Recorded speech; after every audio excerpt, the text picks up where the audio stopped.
You're listening to the Autism Weekly podcast.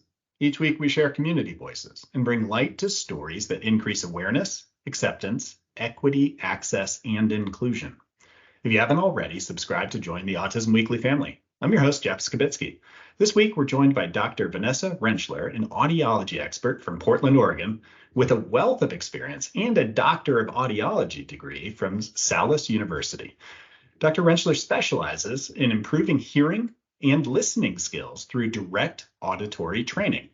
Today, she'll discuss neurodiversity-affirming assessment and treatment for auditory processing difficulties. We'll explore how auditory struggles, whether due to hearing loss, head injuries, or neurodivergence, can impact communication and learning. Welcome to the podcast, Dr. Vanessa Rentschler. Thank you, Jeff. Thanks for having me. Well, I'm excited because, and you and I had a little bit of a chance to talk about this, but the concept of audiology is sometimes not given the right emphasis throughout the treatment. And I think it's something that clinicians and parents could be better informed about when you're talking about empowering autistic individuals. But before we get there, one of the things I love to be able to do is give our audience the chance to know a little bit about what brought you to the field, because we all have that service orientation in us. But I'd love to hear your story. So what sparked your interest in the field of autism or audiology? Mm-hmm. Yes. So I went into audiology because, I wanted to go into a helping field where I provided pragmatic support for people, and particularly in the area of communication. And along the way, I had my firstborn son who is autistic. So, learning how to navigate everything that goes along with that, it's a lot. But along the way, I was reviewing some research by Dr. Erin Schaefer, who's at the University of North Texas. And so she actually runs a lab specifically where she's working on audiology, particularly for the autistic population. And so she has a lot of work where she was using devices. So remote microphones attached to receivers or hearing aids, basically. And she's able to demonstrate the ability to filter out noise from speech. So, this ability to understand speech in the presence of background noise is a real common problem for folks. It's particularly an issue in the classroom, right? So the auditory filtering is actually a really significant indicator of educational performance. So the more I looked into her work, I was kind of baffled that there was all of this evidence that this was so effective, and I had never heard of it before. So I tried it on my son. I'll scooch back. The irony of audiology not being that involved with autism supports is that we're usually the first line of when parents are pursuing a diagnosis, they need to get hearing loss ruled out. So for years, I had been testing toddlers' hearing. We're ruling out that hearing loss as a factor. You give them the peripheral hearing's normal. Okay, you're on your way. You go to see the developmental pediatrician for your diagnosis. And then we're kind of out of the picture. So audiology doesn't really come up again unless someone has a peripheral hearing loss and needs devices. So I thought to myself, this is interesting that the research is really showing that auditory processing issues are almost inherent in autism. That's weird because my son doesn't have that issue, right? So he was very echolalic at the time. So I was able to do some speech testing on him. So with the audiometer. So I've got him in the booth and I have him repeat words in quiet. He gets all the words correct. And then I add background noise and he gets 30% of the words correct. And so it was that was the moment where I'm like, oh my God, first the mom guilt hits. I'm an audiologist. My kid cannot hear through any kind of background noise. He can't, no wonder he's not attending to speech and retreating into his own world. And this is what was really impacting his education at the time. So I tried programming the hearing aids and the remote microphone, and it worked like a charm until the school district decided against it. So there's lots of, it's really, all of this information and this work is really compelling, and you start going with it, and then there's obstacles after obstacle after obstacle. It made me kind of pivot more to this auditory training. So if it's this hard for me to get this in place, I mean, it's an effective tool.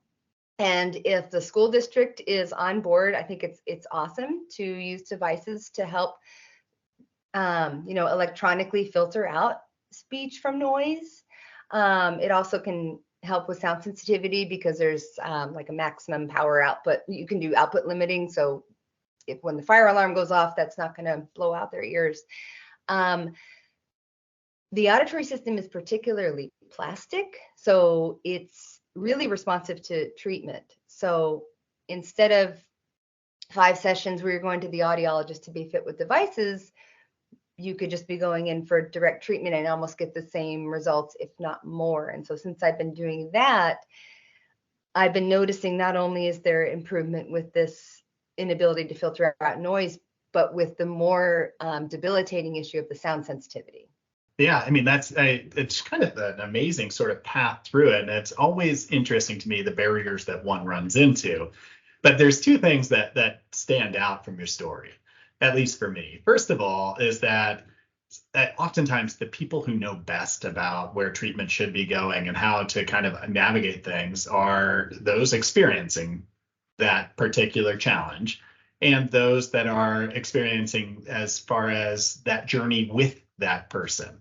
And being a parent, it's very fun to watch where somebody can take their profession and start to guide us based off of their own personal experience, because it really enlightens what's happening in real world.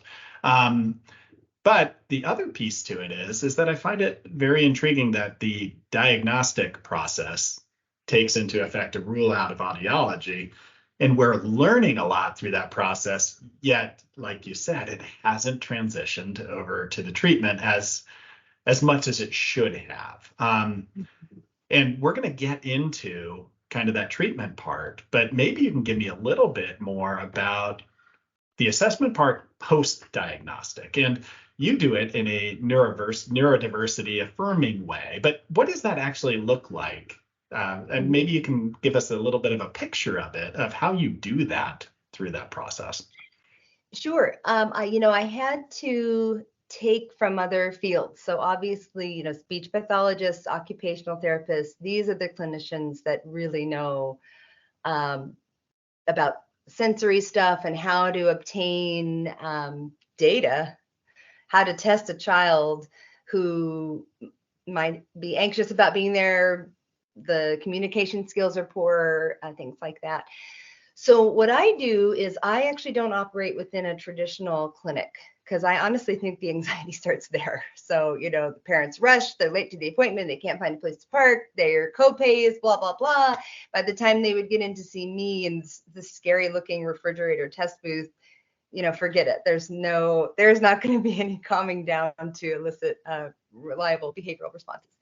So, behavioral meaning something I can see and mark down, not behavior like behaviors. So what I do, I have an office that's in a big building where it's mostly like therapists. So it doesn't look like a traditional clinic at all. I don't come in wearing a lab coat or anything like that. It's just a real quiet room. I have it kind of sound treated, but because auditory processing deficits are tested at a level that's super threshold, meaning I don't need the sound booth because I'm not looking for the softest level they can hear. So the first step is really ruling out a hearing loss. So that's going to be done probably at a traditional clinic. By the time someone gets to me, hearing sensitivity is normal. What we need to see is how is this child or adult processing speech sounds in particular. When there's background noise, also the big thing that I focus on is a skill called dichotic listening. But anyway, I, have really comfortable like bean bags and cushions and standard chairs and balance boards and basically all the sensory tools. and I just give people, I follow a child's lead. As long as they're still giving me what I need, I don't care if they're bouncing off the walls. Although when they're really active, it is trickier. So I try to get them to sort of focus on maybe like a little fidget. But, a lot of what we're doing with auditory processing stuff is repeating words. If someone is pre-verbal or non-speaking, there's other ways where we can test things by picture pointing. So, oftentimes that receptive language piece is going to be fine. That's the important part of the neurodiversity-affirming tenet of, presuming competence. Just because a child or an adult or anyone seems like they're not paying attention, they probably are, and they're probably picking it all up. So under that umbrella too is just the fact that, disability is natural. Framing it more as just matter of fact, not this doom and gloom rhetoric of, oh no, I'm okay, like, this is such a horrible thing. Like, well, okay, people need supports, and in my realm, I'm focusing on how are the auditory issues impacting this person, able to get the comprehensive assessment on the auditory processing deficits, but then I also do a lot of intake with the parents or the individual if they're an adult via rating scales, because people can have different profiles or kind of like flavors. So some people are it's more the issue of the sound sensitivity versus being able to understand speech and background noise. There's also other composite skills that can be impacted, like the ability to localize where sound is coming from, things like that.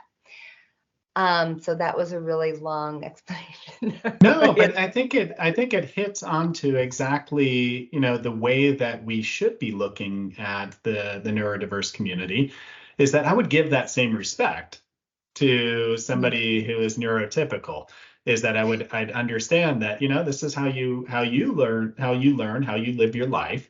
So my testing environment should reflect a little bit of that. I shouldn't be removing what you use for your own coping mechanisms, for your way to be able to navigate challenging situations, but instead try and figure out how I can enhance some of the other components to make it so that you're still able to access everything you would like to.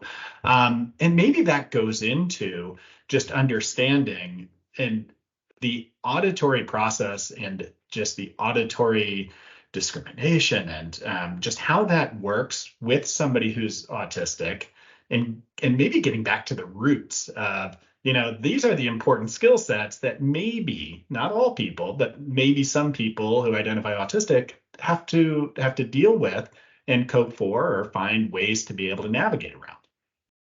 Right. One of the obstacles in pursuing this is auditory processing deficit or disorder. There's lots of semantics. There's not a consensus. There's not a professional consensus. So I actually think that if we're able to really get this going for the autism community, then it's almost going to help with reaffirming or legitimizing auditory processing deficit treatment for people who are more neurotypical. Because if we can address this in, this is my favorite word to mispronounce, heterogeneous, a population that's so very different, then piece of cake to do it on someone who's neurotypical and just literally is having the issue of, I can't understand my friends when I go to a noisy party. Can you help me? With autism research, there's so much imaging evidence and electrophysiologic and so much objective evidence that the auditory processing deficits are real, that it's a real thing. You can't separate it from language or higher order skills, of course, because that's not how the brain works.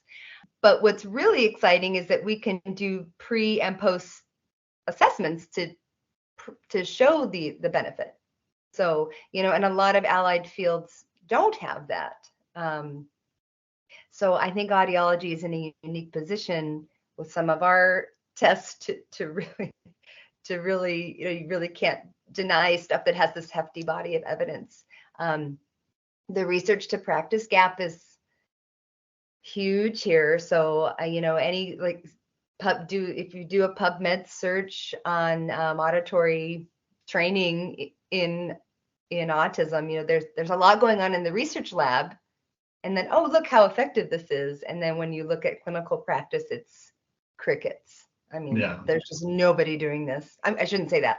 There's me and like 20 other audiologists in the United States doing this. That are doing it right now. And I think that it's interesting is that in most aspects of treatment, the very first step you're doing is looking at, is there anything medical that I would be ruling out? And like you said, is that when you're looking at auditory processing, the images are showing that there's challenges, that there's a different way that this is being, that the brain is processing the information. So why would that not be first level to be able to enhance the ability for skill development through other processes to really kind of empower the entirety of the child?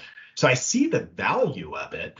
And what are those kind of core deficits? And you mentioned being able to filter out background noise, but for somebody who we do not treat the auditory process, the ability to be able to understand and listen and kind of process the information, what does that do to somebody's quality of life? What does that inhibit as we go forward? Well, when we think of child development, it's that salience of the speech signal. So, I mean, this is one of the first signs of autism, right? I call my child's name and he's not responding. So it's not that the child can't hear. Their brain isn't recognizing speech as something important to attend to. I think that's also important in terms of, people thinking that autistic people lack empathy and that they're robots. It's like, well, maybe the sensory system is not working in a typical way.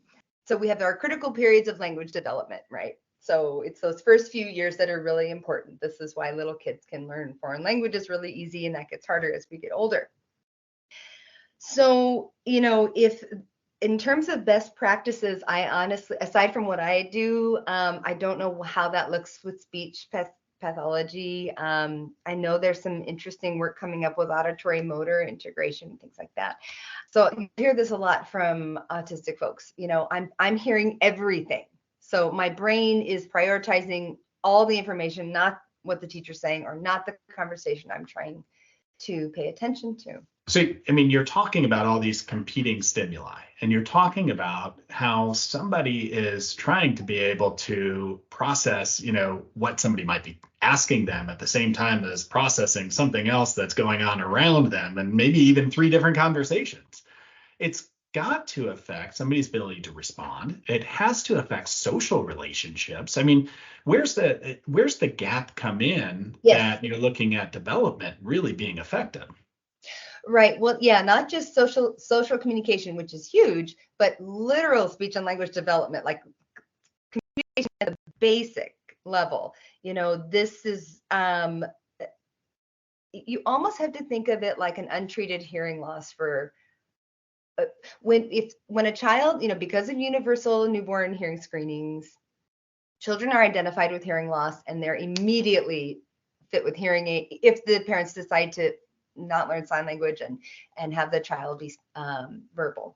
With autism, the hearing sensitivity is normal, but we're really forgetting about this fact that they're still not getting the access to the speech and language cues that they need to develop appropriately. And I'm not saying that in an ableist way, but language, this is how we parse information. This is how we connect with humans. So, I think having access to language is a basic right. And so if you have a child who cannot discern what's being said, it's like they have a hearing loss that's being untreated. They're not picking up what's being said. And we don't know the extent until we're able to test, which of course we can't quite do that until they're a little bit older to respond, unless someone has access to really sophisticated equipment that's in the research labs, which of course we don't have that in the typical audiology clinic. No, and I mean, so as we're looking at the treatment path, so there's all these things that would be happening to somebody if they're not given the appropriate I guess, modifications, treatment, technology. So what is the difference between creating some accommodations and then the concept of tolerating noise? And what's the significance that you're seeing as far as it, or do they blend together? Is there the accommodation part? Is that part of toleration? Yeah, I'm going to write notes to myself so that I don't meander off topic and then lose what I'm trying to say. So what's really interesting, the more I work with autistic individuals and their families, the more I think that maybe the overlap of a deficit with auditory processing and that decreased sound tolerance, it's almost like they're one and the same. So I have a lot of people contacting me saying, oh yes, my kid has auditory processing deficit or disorder. They cannot, they freak out when the fire alarm goes off. So as in audiology, in our field, we actually kind of think of those as two different buckets. But my theory is that they're one and the same. It really has to do with this ability to inhibit irrelevant stimuli. And if we have better treatment options for the processing piece. If we treat the processing piece, that's inherently going to toughen that auditory system and impact something called central gain. So do you know what central gain is? No, I think it would be nice to be able to give the entire audience an understanding of it, that paints the picture of what it is, so that we can start talking about some of the different trainings that you do. Mm-hmm. Yeah. So central gain, it's a really interesting concept. I think we think that there's like a one-to-one correlation with sensory environment. That's what our brain is picking up. But our brain actually does this kind of a nonlinear function, and it can either amplify or turn down how we're perceiving something. So the easy analogy is, when you're in a movie theater during the day and you come outside and it's too bright because your brain got used to seeing everything in the dark. So with autism, we know that this is thrown off, this ability, and not just with hearing. This is with all the sensory functions. It's the over or under sensitivity to the pain or the tag being itchy. Things like that. So with the gain being off, if we kind of strengthen that underlying, the bottom up processing piece, that improves the health of the system, which improves the central gain. And it's been really striking to me how much it's the sensitivity piece that people report improvement on, and not just with the kids, but more the adults who come in to see me for this, because they're really better able to articulate. I'm just kind of blown away, because there's really not a best practice protocol for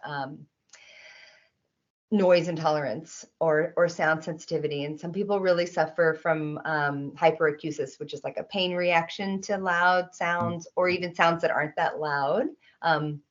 Or misophonia, which is more of this like rage reaction to usually bodily noises, like someone chewing at the dinner table. Mm-hmm. Yeah, I mean, so with the sound sensitivity causing some of that challenge and having that profound reaction as a possibility, but then also at times having a little bit more challenge being able to identify the relevant sounds at a specific time and being able to filter those out. How does that tie into dichotic listening training, and how does that, create a pathway forward? Yeah, the dichotic listening training stuff is fascinating, and it has to do with the I love it. Like, the more I get into it, the more I'm like, this is amazing. I don't shout it from the rooftops. So our brains have a specialization. So like 97% of the population processes speech in the left hemisphere. So this gives us something called the right ear advantage. So your right ear is going to process speech sounds better because it's a direct connection to, it's going to the contralateral pathway to the left hemisphere where it's processing speech. What we see a lot of times in autism or people who have just auditory processing deficits is a really reduced left ear compared to the right. So this is also known as amblyopia, which is akin to amblyopia. So it's just it's a unilateral processing weakness. The left ear sends most of the information to the right hemisphere, which then has to cross corpus callosum. Corpus callosum differences and brainstem timing differences are among the most common finding in autism research when they look at the brain differences. So as far as like neurophysiologic differences. So what's really interesting about dichotic listening, it's basically a composite skill. So in the real world, we're always listening with both ears, but the brain is doing something. In the brainstem, there's this coordination of temporal processing, so the timing of the inputs. And there's something, it's called interaural level difference and timing differences. And this is how we know where sounds are coming from, because there's going to be just really like on the order of like millisecond differences between the ears. This helps us with filtering out background noise, because it's this spatial listening ability that lets someone know, okay, I'm listening to that person talking right over there, so I'm going to focus my auditory attention on that. So if the processing isn't symmetric, it throws off this interaural timing and level difference, and it just makes everything kind of more of a cacophony, and it's harder to maintain attention on what you want to maintain attention on. When I started this journey, first it was the evidence with the devices. And I was amazed by all the evidence out there in the labs. And so I just kind of followed, over the past few years, I just kind of follow the research evidence. And so as far as auditory processing deficit training, I really tried to hone in on stuff that looked like it really worked. I didn't want to waste anybody's time doing something that was more dubious. So the dichotic listening piece comes up a lot. There's also some phonemic entrainment. The temporal processing can be remediated with like a metronome type of therapeutic tool.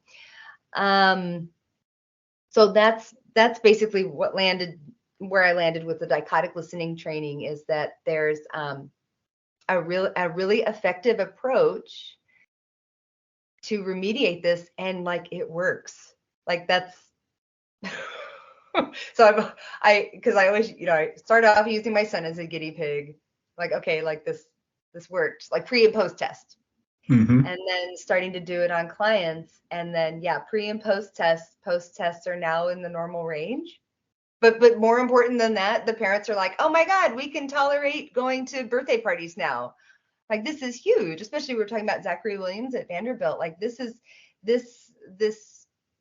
inability to tolerate noise. This is huge. This impacts families, not just the child. It impacts the whole family. Parents are on high alert because they're constantly like, okay, we can't make any sounds. I know families who, have to change how they talk, and they can't laugh really loud, and they have to really like walk. You're literally walking on eggshells, but you're walking on eggshells because you don't want to provoke the panic reaction, which is real. Like it's happening way below the level of consciousness. So that's why I'm in love with dichotic listening training, because it's because the auditory, it's leveraging that plasticity of the auditory system. And I use a constraint-induced technique, which you often see in occupational therapy with people who have strokes, which is a similar thing. If you have a stroke on one hemisphere, we need to restrain the better working side to strengthen the poorer side. Mm-hmm. And how that looks is literally just, I've got people between speakers. It's a method called auditory rehabilitation of interaural asymmetry. I just always refer to it as ARIA. So that's why I just like I don't want to mess up my words here. ARIA, auditory rehabilitation of interaural asymmetry. So you're in between two speakers, dichotic materials presented. So what this means is two different words presented at the exact same time. Mm-hmm. I'm constraining the stronger side by being at a lower decibel level so that you can hear on the poorer side easier. And then based on the accuracy of the responses, I'm kind of bracketing to get to a point that's even, which mimics real life. And it strengthens that poorer ear. It also calms down the too strong right ear. Thinking about the challenges that somebody must be going through to be able to, just hear and be able to process all these noises that naturally occur in the environment, which, I mean, just first of all, is that kind of indicates that treatment needs to be in a place where they're having these naturally occurring noises, because that's part of the process, is getting kind of the toleration to it, the chance to be able to continue to work with it. But that being said, you've described the need for this collaborative care, this holistic kind of treatment model, because if somebody's constantly dealing with the challenge of being able to filter out information, how are you going to develop communication, listening skills, social skills, interactive skills? Because there's always going to be a misconception between you and other speakers. There's always going to be that delay, which makes communication so hard. So when you're talking about being able to take the auditory treatment, how do you see that fitting into a collaborative approach to care with schools, with other therapy models? For clinics like mine, that would be doing behavioral therapy models. Is how do you emphasize that this should be a part to it, because it's going to definitely affect all of the growth that all these other environments in the community can help to establish? Right. Yeah, it's a core deficit. So it's really underlying everything. How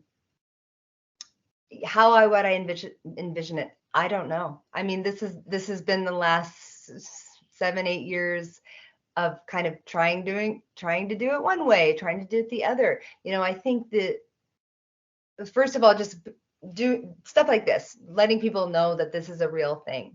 So I present at professional conferences to basically try to convey to other allied professionals that, this is very much a real thing, and there are ways to support it. One of the other challenges that I'd actually put out there to the rest of the provider community, and that's every type of provider, is to take advantage of the work that you're putting in and start to see where it applies to doing a treatment plan that is actually looking at patient first sort of outcomes. And some of that might be is finding this partnership and doing some practical research. It's putting it into the program. Is that if the advocacy hasn't stepped up yet for reimbursement models to have supported it, well, then it takes the rest of the treatment community to say, this still might be the right thing to do. So let's figure out how to incorporate it and adjust to be able to give our clients, our children, the opportunity to fully develop. What would you be telling a parent or an educator or caregivers about, this might not be something that is going to be paid for, but your treatment team maybe should be tackling these issues, and this is what I'd suggest? How would you talk to the people who come in and are receiving treatment through you about making sure it carries over? Yeah. This is almost the crux of my struggles. It's in terms of, the reality of this having to be an out of pocket expense is not lost on me. I wish it wasn't that way. I don't know how else to do it. So a lot of times people will say, oh, well, what can I do with speech pathology? What can we do with the covered services? And so,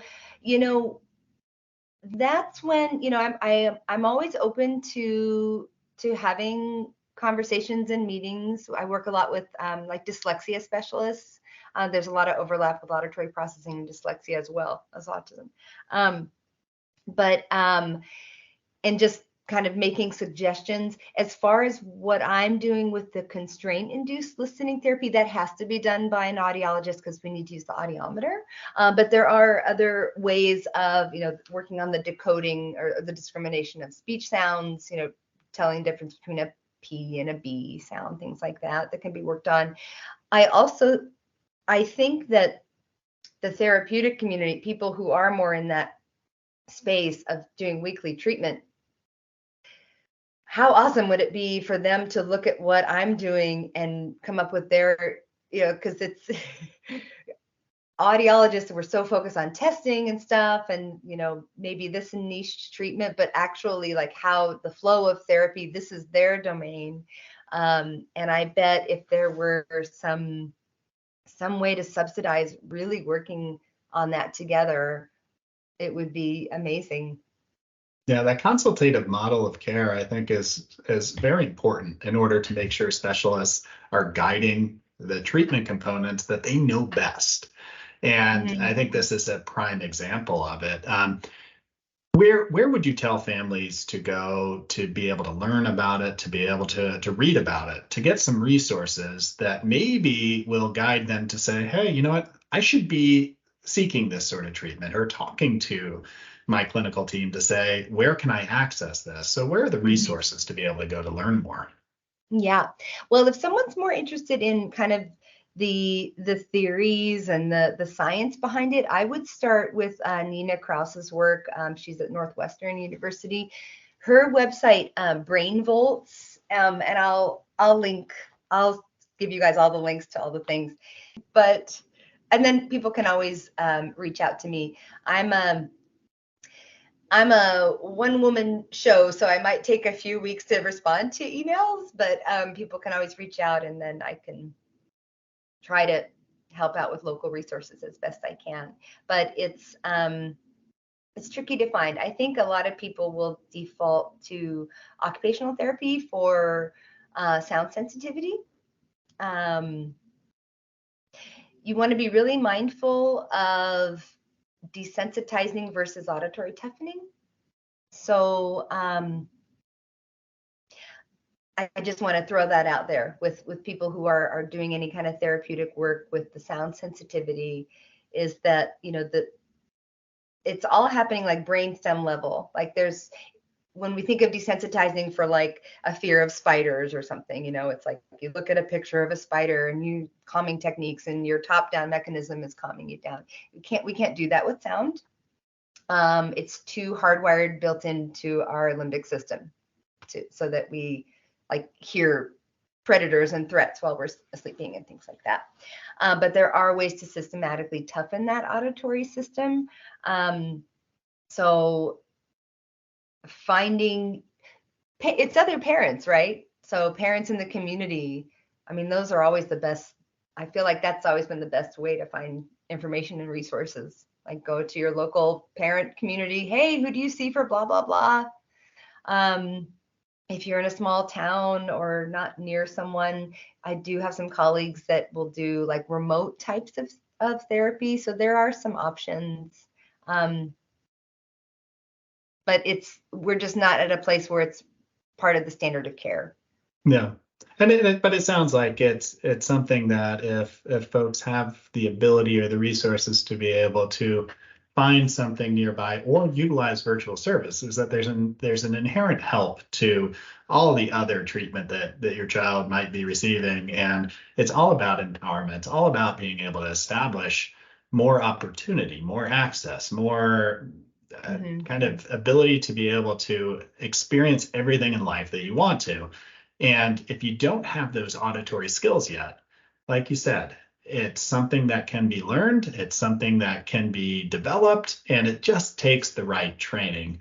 So Vanessa, I appreciate you coming on today to share the information, and hopefully we can create more discussion around it and that we can start to broaden so it's not so hard to access. But I appreciate you coming on. Thank you so much for having me. Thank you for listening to Autism Weekly. We hope you tune back in next week to learn more about autism in the real world. Autism Weekly is now found on all the major listening apps, including Apple Podcasts, Google Podcasts, Stitcher, Spotify, Amazon Music, and more. Subscribe to be notified when we post a new podcast.